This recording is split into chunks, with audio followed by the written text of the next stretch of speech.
بسم اللہ الرحمن الرحیم۔ السلام علیکم ورحمۃ اللہ وبرکاتہ۔ حضرت عبداللہ بن مسعود رضی اللہ عنہ نے فرمایا، سب سے سچی بات اللہ کی کتاب ہے، سب سے مضبوط حلقہ تقوی کا کلمہ ہے،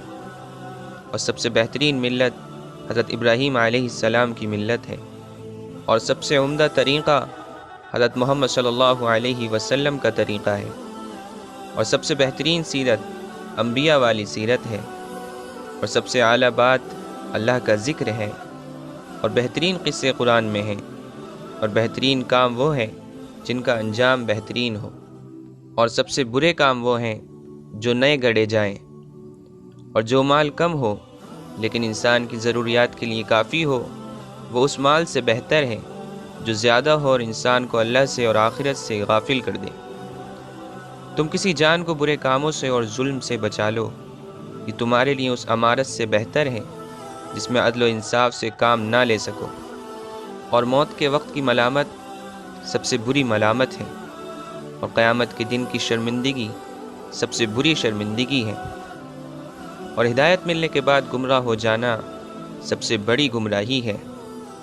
اور دل کا غنا سب سے بہترین غنا ہے،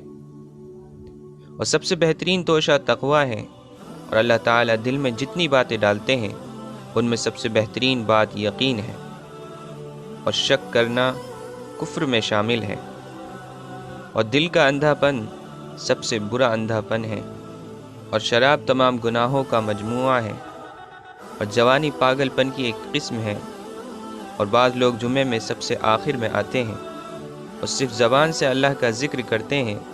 دل بالکل متوجہ نہیں ہوتا۔ سب سے بڑی خطا جھوٹ بولنا ہے، جو لوگوں کو معاف کرے گا اللہ اسے معاف کرے گا، جو غصے کو پی جائے گا اللہ اسے اجر دے گا، جو اوروں سے درگزر کرے گا اللہ اس سے درگزر کرے گا، جو اللہ کی آزمائش کو پہچانتا ہے وہ اس پر صبر کرتا ہے، اور جو نہیں پہچانتا وہ اس کا انکار کرتا ہے، جو بڑا بنتا ہے